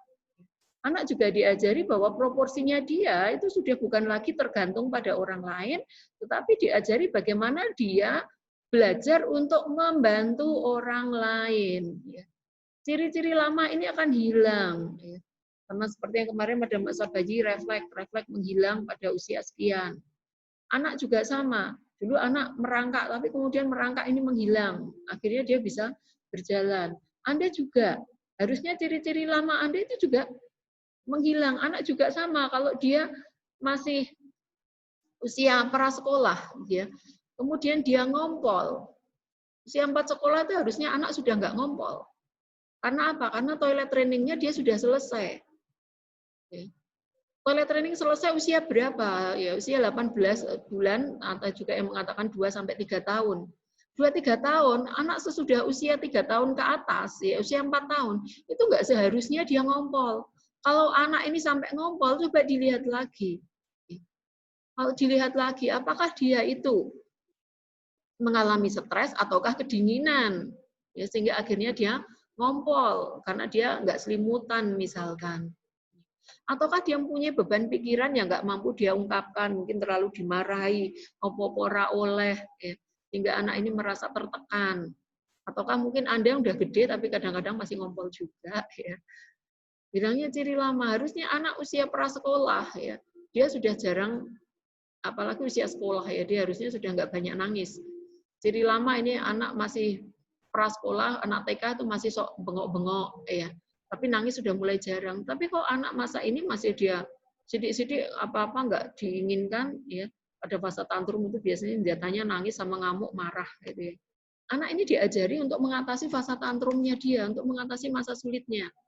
Kalau dia punya keinginan yang nggak mampu dia capek, dia harus ngapain, itu diajari anak. Ya.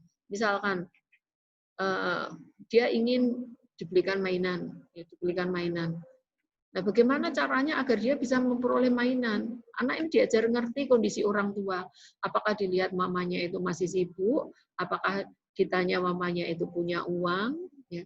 Terus kapan dia bisanya untuk memperoleh mainan? Ajari anak ini untuk negosiasi. Jadi ciri-ciri lama itu akhirnya hilang. Terus dia mendapatkan ciri-ciri baru. Ciri-ciri baru, ya, dia akan dibilang bahwa anakku ini pengertian, anakku ini anak yang cerdas, anakku anak yang nggak ngompolan lagi, misalkan, ya. Dia mampu menulis, mampu untuk menggambar dengan baik. Tapi sekali lagi pada masa anak-anak ini belum masanya anak untuk membaca. Ya. Tidak ada penelitian yang menyebutkan bahwa anak yang mampu membaca lebih dini itu mempunyai tingkat IQ yang lebih baik dibandingkan dengan dia yang baru bisa membaca pada masa SD. Karena cenderung anak-anak justru di sini harusnya anak-anak itu belajar dengan bahagia. Tetapi yang terjadi, anak-anak sudah stres dari awal. Anak nggak belajar dengan bahagia, tetapi dengan pressure, dengan tekanan. Anak belajar moco tapi karo nangis. Aba, tapi sambil meripati deleweran karu-karuan. Anak nggak belajar dengan bahagia. Dan ini akan menyebabkan stres yang berkepanjangan pada anak dan berpengaruh terhadap trauma pada masa yang akan datang. Coba Anda pelajari kenapa Anda nggak matematikanya jelek. Kenapa? Karena pada masa dulu mungkin Anda pernah diajari tapi karo dibentak-bentak. Sehingga akhirnya Anda nggak senang lagi dengan pelajaran hitung-hitungan. Harus diajari raiso-iso ya Bu. Ciri lama nggak hilang, ciri baru nggak ada.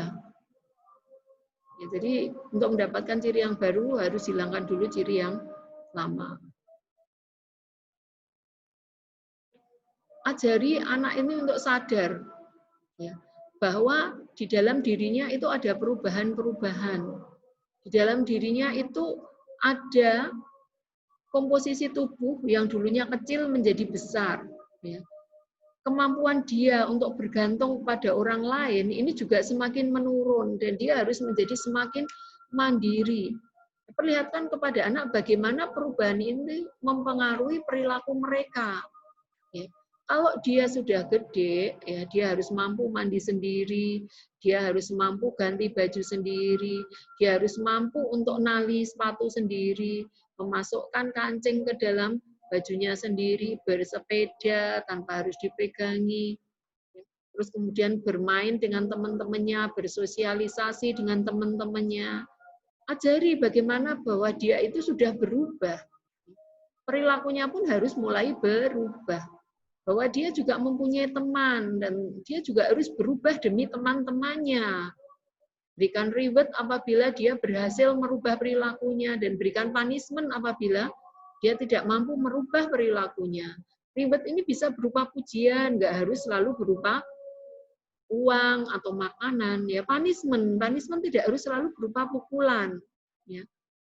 Tetapi misalkan kalau kamu nggak mampu berteman baik dengan dia, oke, besok kamu nggak, ya, kamu besok mainan di rumah aja, nggak usah main sama dia. Oh ya jangan gitu. Nah kalau kamu nggak mau berselisih sama dia, cobalah kamu bersikap baik dengan dia dengan cara apa? Ya. Dengan cara apa? Demikian juga anak tetangga tadi yang kira-kira diajak bersosialisasi juga harus dikasih pengertian yang sama. Jangan cuma anak Anda aja. Nanti jadinya komunikasi satu arah. Tahu kan bukan ibunya, nah ibunya tersinggung bagaimana? Komunikasikan juga dengan orang tuanya. Sorry Bu, di ngapura ya, mau putrane tak andani, tak kon ngene.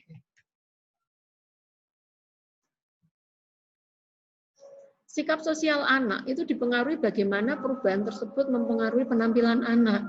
Ya, anak disukai atau tidak sama teman-temannya itu tergantung bagaimana kemampuan sosial dia pada masa kehidupan pertamanya dia. Kehidupan pertamanya dia diawali dari apa? Belajar senyum pada masa bayi, kemudian sosialisasi pada masa di dalam perut, bagaimana apakah dia pernah distimulasi oleh orang-orang lingkungannya, atau kambing hanya dielus-elus loh perutnya sama ibunya sendiri. Dielus-elus sambil disayang-sayang, diajak ngomong, ini sosial sudah. Ditambah nanti dia lahir, dia senyum, kalau dia senyum kemudian dia direspon dengan senyum, dilileng-lileng, ini akan membuat anak itu juga mudah tersenyum. Anak sudah tersenyum, sudah menjerit-jerit, tapi dia dibuat frustasi, nggak ada orang yang datang, nggak ada orang yang keliling, jadi biarkan di tempat tidur sendirian, ngomong-ngomong dewe nggak ada yang ngerespon, ya akhirnya dia anak ini jadi kemampuan sosialnya menurun, dia susah untuk senyum, dia nggak mampu untuk tertawa lepas, ya karena dia nggak pernah digodong, nggak pernah diajak mainan, nggak pernah diajak untuk apa ya tertawa, ya. Dan apabila anak mempunyai sikap sosial, ya, sikap sosial yang berbeda, ini akan mempengaruhi penampilan anak, bahwa anak ini nanti dia juga akan dipersulit pada masa dia bersosialisasi dengan temannya. Dia akan merasa sendiri kalau dia nggak mampu bersikap baik dengan temannya atau mampu untuk menerima kekurangan temannya. Sering mungkin kalau Anda chat di grup itu ya, di grup Anda melihat bahwa ada orang tidak bisa menerima perbedaan. Orang temannya posting apa, terus nanti dia tanggapi serius, kemudian menasehati.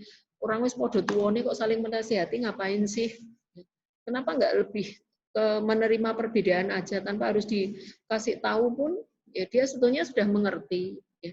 Kalau misalkan ngasih tahu ya dengan cara bercanda, nggak harus dengan seperti menggurui, karena dia bukan muridmu. Ya. Sikap budaya mempengaruhi cara orang memperlakukan anak sebagai akibat perubahan. Ini budaya. Budaya ini juga berpengaruh yang sangat luar biasa bagaimana anak ke depannya. Mungkin Anda bisa melihat bagaimana orang-orang ya, Pantura, kemudian juga orang-orang Jawa Timuran sana, dia kata-katanya itu cenderung ngomongnya banter gitu ya. Kemudian juga luar Jawa itu juga mempunyai intonasi-intonasi yang khas, ya, budaya yang khas. Kemudian daerah Jawa Tengah, Solo, orangnya lembut. Bukan berarti dia lebih baik dari yang lain. Ya. Ajari anak bahwa tiap orang itu mempunyai budaya yang berbeda-beda. Kalau anak sejak dari awal itu sudah mampu untuk melihat perbedaan dari setiap budaya, dari setiap karakter anak, ini anak juga ke depan ini akan mampu untuk melihat perubahan dengan baik dan mampu untuk bisa menerima perubahan itu dengan baik. Yang harus dilakukan agar perkembangan ini menjadi baik ke depannya, anak ini harus mempunyai hubungan antar pribadi yang menyenangkan. Jangan katakan bahwa pancen cakai nakal, cakai pancen jeleyo. Juga akan menyebabkan anak nggak senang sama orang tersebut, sama anak tersebut. Ya. Anda jelaskan bahwa setiap anak itu memang berbeda-beda, mempunyai ciri khas yang berbeda-beda. Tapi bukan berarti anak yang seperti itu harus dijauhi. Bahwa manusia itu unik, bahwa dia itu masih kecil, kamu yang sudah besar, kamu harus lebih bisa ngerti dia. Oh, kalau dia itu lebih besar, ya, sehingga kamu harus bisa ngerti nyelondoi kepada orang-orang yang lebih besar, caranya nyelondoi dengan bagaimana. Kalau dengan yang lebih kecil, kamu harus mampu membimbing. Jadi anak ini bisa belajar bagaimana dia menjadi pribadi yang menyenangkan. Pribadi yang menyenangkan diawali dari hubungan antar pribadi yang menyenangkan. Hubungan dengan teman yang menyenangkan. Terus kemudian keadaan emosi. untuk menjadi pribadi yang menyenangkan, dia harus mempunyai kemampuan kendali emosi yang baik. Kendali emosi yang baik harus mampu menahan rasa. Bukan berarti nak pengen ngamuk, ya aku ngamuk wae. Ya, tapi kalau memang pengen ngamuk, ini memang nggak ketahan, kenapa nggak dilampiaskan dengan cara yang positif, dengan coping yang baik, dengan olahraga, resik-resik, atau mungkin juga belajar menahan diri, menahan emosi, tetapi kemudian pada suatu saat sudah tenang, diungkapkan lagi dengan cara yang baik, bukan dengan cara emosi. Didiskusikan. Tidak juga semua orang yang kita curhati atau kita inginkan dia berubah, dia mampu berubah seperti yang kita mau. Ajari anak ini untuk bisa menjadi pribadi yang menyenangkan, termasuk menyenangkan dirinya sendiri. Menyenangkan dirinya sendiri itu bagaimana? Menyenangkan dirinya sendiri adalah bagaimana dia tetap merasa senang dan puas walaupun dalam kondisi yang tidak menyenangkan. Walaupun orang yang dinasehati, orang yang dicurhati ingin dia berubah, tapi tetap tidak bisa berubah, bahkan mungkin lebih ngeyel dan lebih jelei. Ajari anak bagaimana dia harus mampu menerima keadaan bahwa tidak semua itu berjalan seperti yang dia mau, seperti yang dia inginkan, tetapi bukan orang lain yang harus menyesuaikan dengan dia, tetapi dialah yang harus bisa menerima orang lain dengan tetap merasa senang. Ya. Terus kemudian pola asuh, ya pola asuh. Pola asuh di sini adalah lebih kepada orang yang lebih tua dan anggota keluarga. Bahwa setiap orang tua itu bertanggung jawab terhadap pola asuh anak. Pola asuh ini harus sesuai dengan tumbuh kembangnya. Pada fase oral harus selesai. Pada fase anal harus selesai. Tidak boleh ada fiksasi. Ya. Terus kemudian pada masa ini pola asuh tadi adalah apakah itu diktator, ya, apa dia permisif, apakah dia demokratif, ataukah campuran. Campuran antara demokratif dan diktator, ya kadang dia diktator, kadang, tapi dilihat dominan yang mana. Tidak semua orang ini memang hanya dalam satu kondisi aja, tetapi kita lihat dominannya. Pola asuh dominannya, tetapi usahakan untuk jadi orang tua yang demokratis. Dari penelitian, kemudian dari jurnal yang kita baca, dari buku-buku referensi. Pola asuh yang paling bagus adalah pola asuh yang demokratis. Udah, kamu maunya apa? Ya. Kamu maunya apa? Aku maunya begini, aku mau main. Oke, kamu main. Tapi janji, jam segini, ya, jam segini pulang ya. Nanti kalau mama ke sana, ya ngajak adik pulang, adik mau ya? Iya. Oke, kita pergi ke toko, tetapi janji hanya boleh minta satu jenis jajan dan harganya tidak boleh lebih dari 2.000 misalkan. Ajari anak ini bernegosiasi dengan demokratif, ya. Yang paling bagus itu demokratis. Walaupun tidak jarang tadi tetap ada juga yang permisif, ada juga yang diktator, ya. Tapi usahakan untuk selalu memberikan pola asuh yang demokratif, yang lebih dominan dibandingkan dengan pola asuh yang lain.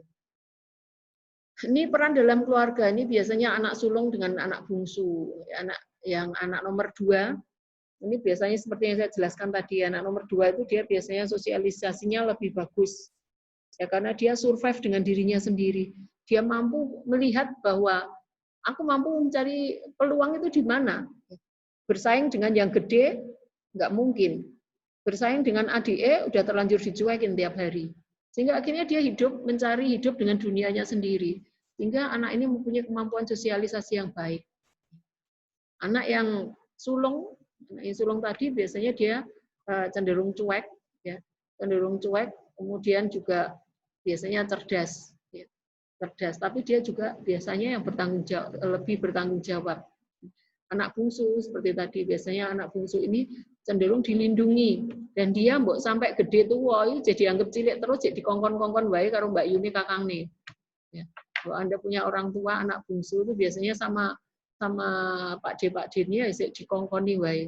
Tulung ya kae iki dikek iki, tulung ya kae dikek masih ditulang-tulung ya, karena sampai kedudukan sampai tua anak bungsu ini juga tetap harus menjadi anak kecil di anggota keluarganya. Ya, tetapi orang tua ini harus bisa melihat lebih objektif bahwa anak bungsu ini juga tidak harus semua keinginannya dilakukan, tidak harus selalu juga dibantu. Sehingga dia akan bisa mempunyai kepribadian dan psikologis yang kuat, tidak rapuh. Struktur keluarga, anak yang besar sama anak yang kecil, anak yang kurus.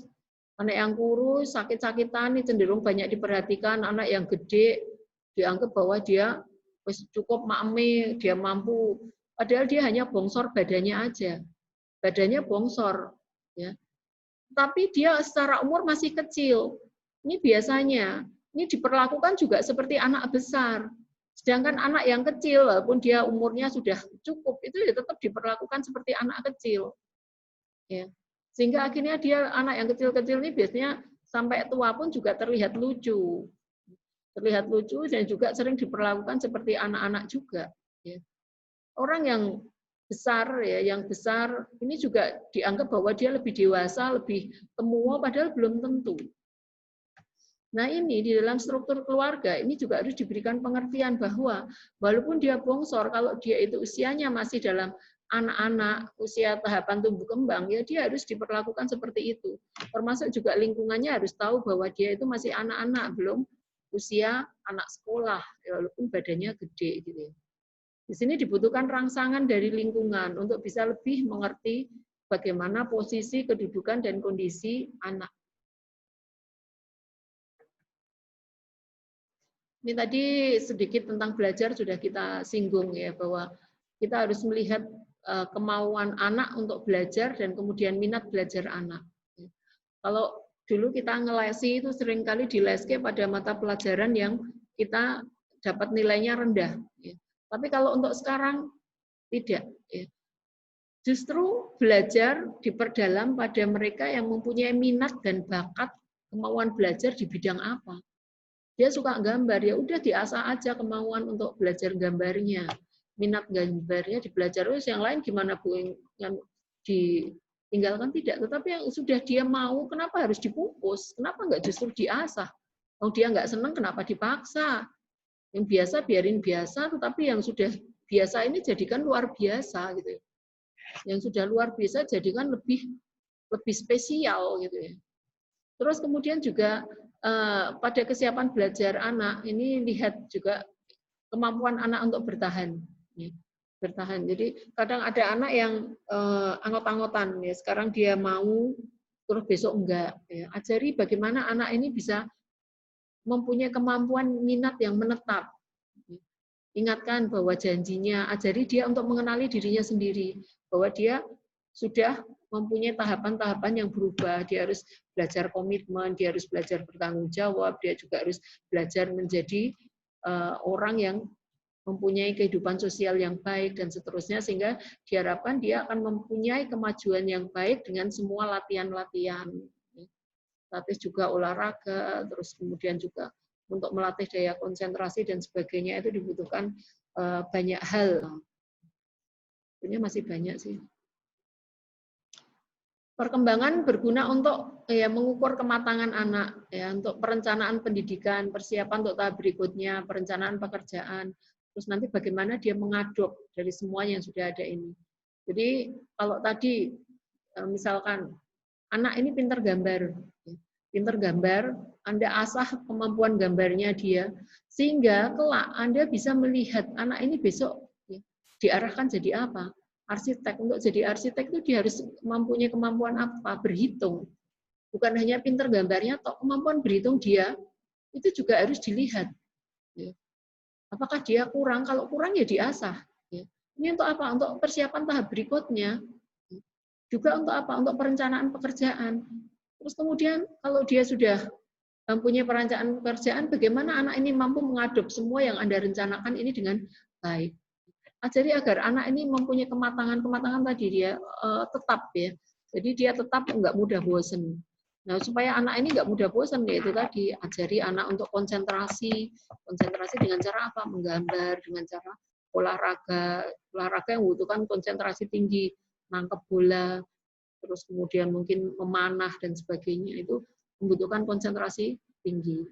Sampai sini kira-kira ada yang ingin didiskusikan?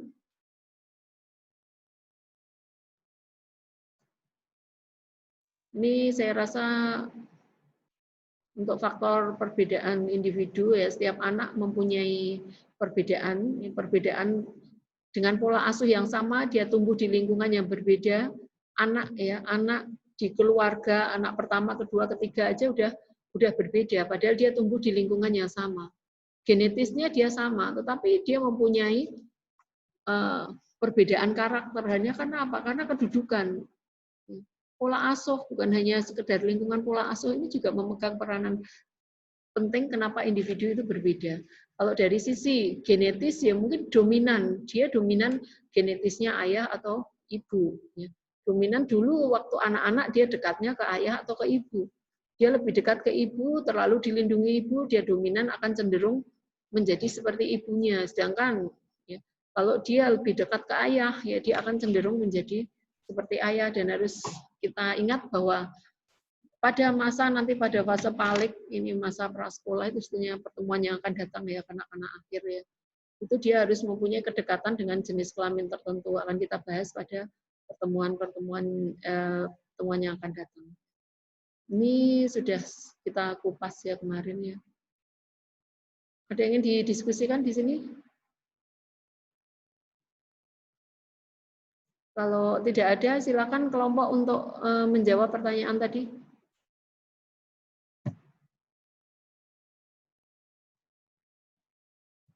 Siapa yang akan menjawab pertanyaan teman Anda tadi? Pertanyaannya Melinda, Ulia, dan Adenovi. Baik, saya akan menjawab pertanyaan dari Mbak Adenovi. Pertanyaannya, apakah jika masih bayi sering mendengarkan pertengkaran orang tua dapat mengganggu psikologinya saat ia dewasa?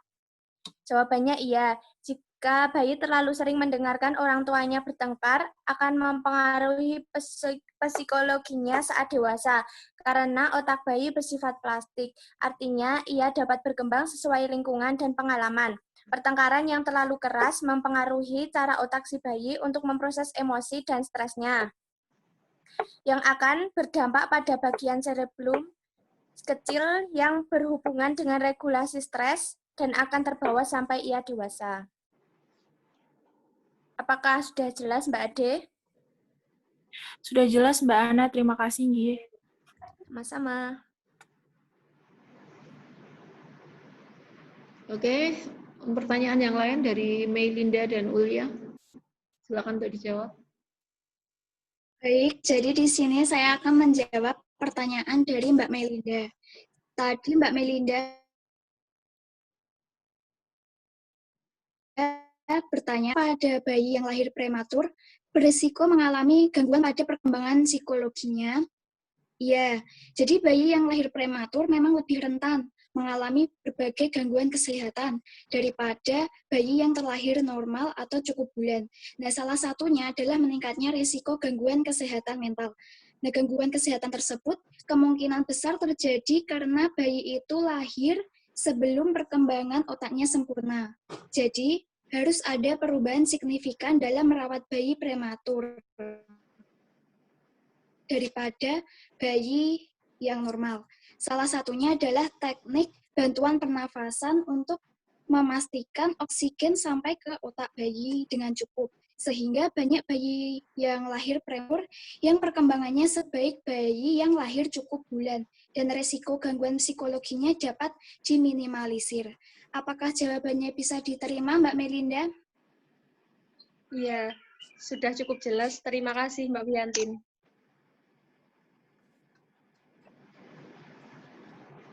Oke, pertanyaan Ya, sama-sama. yang lain masih satu. Baik, saya akan menjawab pertanyaan dari Mbak Ulia. Pertanyaannya kan, pada bayi yang ternyata mengalami difabel, misalnya tidak bisa bicara, apakah hal tersebut dapat dideteksi sejak dini dan metode seperti apakah yang digunakan? Ciri-cirinya itu yang pertama, anak belum bisa mengeluarkan suara untuk menarik perhatian hingga usia 8-10 bulan.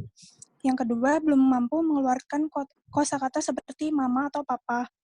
Yang ketiga, tidak menunjukkan usaha untuk berkomunikasi jika membutuhkan sesuatu atau bisa dikatakan bayinya tuh pasif. Yang kelima, masih gagap dan tidak bisa mengeluarkan kalimat yang dimengerti oleh orang lain. Kemudian metodenya jika orang tua memiliki anak disabilitas itu tentunya orang tua harus tetap perlu mengajak anak bermain, mengobrol, bercanda, atau belajar hal-hal yang baru, karena meskipun anak disabilitas memiliki kondisi yang berbeda dengan anak yang lain, tapi anak tersebut masih memiliki emosi dan perasaan yang sama dengan anak-anak yang lainnya. Seperti itu, apakah dapat diterima, Mbak Ulia? Ya, terima kasih. Sedikit saya tambahkan ya bahwa yang paling penting di sini adalah pada disabilitas tadi ajari sejak dari awal anak ini untuk menerima dirinya sendiri. Menerima penerimaan diri tadi yang berkali-kali saya sampaikan di konsep awal, bahwa anak harus mampu puas dengan dirinya sendiri. Terus kemudian pada anak yang tadi deteksi bicara, itu harus diawali dari awal kehidupannya dia pada saat masih bayi adalah diawali dengan kemampuan mendengar. Tes daya dengar itu kemarin sudah saya jelaskan, ada sedikit gambaran tentang bagaimana kelintingan ya, kelinting. Anak ini mampu nggak ngikuti bunyi ini, mampu nggak dia noleh. Ya. Kalau anak nggak mampu mendengar, dia nggak akan mampu bicara. Karena kemampuan bicara itu tergantung komunikasi itu dari kemampuan mendengar dan kemampuan menyampaikan pesan. Yang diawali dari pertama kali adalah kemampuan mendengar. Ya. Kemampuan mendengar, dia harus mampu untuk mendengar suara. Kalau dia sudah mampu mendengar, ya tinggal ngasah aja kemampuan bicara. Untuk ngetes apakah dia mampu bicara atau tidak, lihat dari cara dia menyampaikan pesan. Ya. Dilihat apakah dia mempunyai respon kalau diajak berbicara. Terus dilihat juga apakah dari awal ya komunikasi itu lebih banyak dari prabicara ataukah pada masa bicara. Prabicara ya tadi babbling, going, nggak ada yang nanggepin. Ya. Lebih banyak komunikasinya itu satu arah, dia ngomong sendiri, nggak ada yang nanggepin, anak dibuat kecewa. Coba dilihat apakah itu pernah terjadi. Kalau metodenya itu ada tes daya dengar, tes daya lihat. Ya. Itu di puskesmas dilakukan. Anda bidan itu selain di KPSP itu juga ada, di DST juga ada. Ya, itu ada buku juga ada tes daya dengar, tes daya lihat, ya, bagaimana supaya untuk mendeteksi apakah anak ini patologi atau tidak, sehingga sebelum dikonsulke ke yang lebih tinggi bisa diketahui lebih dini.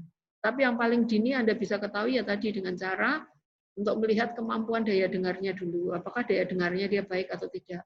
Setelah diketahui daya dengarnya baik, baru bisa disimpulkan bahwa kemungkinan dia ada gangguan pada kemampuan penyampaian pesan. Nah, kalau dia mempunyai kemampuan bicara tetapi nggak mau bicara, ya deteksi apakah ada autis, ya, apakah ada autis atau tidak, ataukah mungkin ada hambatan-hambatan pada psikologisnya. Apakah yaitu tadi dia sering bicara tetapi sering dicuekin, ataukah mungkin stimulasi bicaranya yang kurang. Paling tidak anak ini diajari untuk baca cerita, ming moco, penting suaranya metu, moco cerita, moco komik, tapi ada suarane. Nah setelah itu nanti setelah baca-baca ada suarane, kemudian dia ditanya-tanya, suruh cerita lagi, sering-sering diajak ngobrol, sering-sering diajak untuk mereview kembali apa yang sudah dia lakukan, tetapi dengan cara bercanda, karena prinsipnya anak adalah belajar dengan gembira. Itu ya. Ada yang ingin didiskusikan di sini? Mohon maaf, Ibu izin bertanya mengenai absensi. Ya. Untuk absensi tadi pada bagian 4P dan 5T, Ibu. Ya, sesuai dengan ini ya. 4P sama 5T, ya. Tetapi tadi pada bagian 3P juga bisa buat absensi, Bu. Jadi ada yang absen di bagian 3P tetapi 4P-nya nggak absen. Itu bagaimana, Bu? Ya, dibaleni aja absen 4P. Dibaleni absen di 4P. Tetapi untuk waktunya udah habis, Bu. Oh, udah udah ya. kelewat. Ya, nanti WA aja. Ya aja. Nggih, Bu.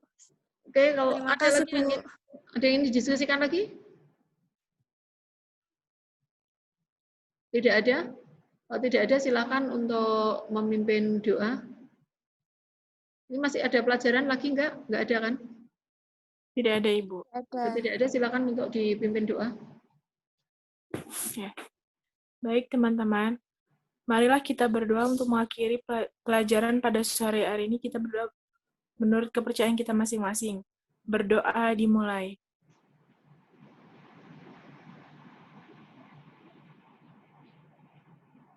Berdoa selesai. Oke, pertemuan saya akhiri sampai di sini. Saya ucapkan selamat sore, selamat melanjutkan aktivitas, dan juga selamat beristirahat. Bye-bye. Bye-bye, Selamat Ibu. sore, Bu. Terima kasih, Bu Ita. Terima kasih, Bu. Terima kasih, Bu Ita. Oke.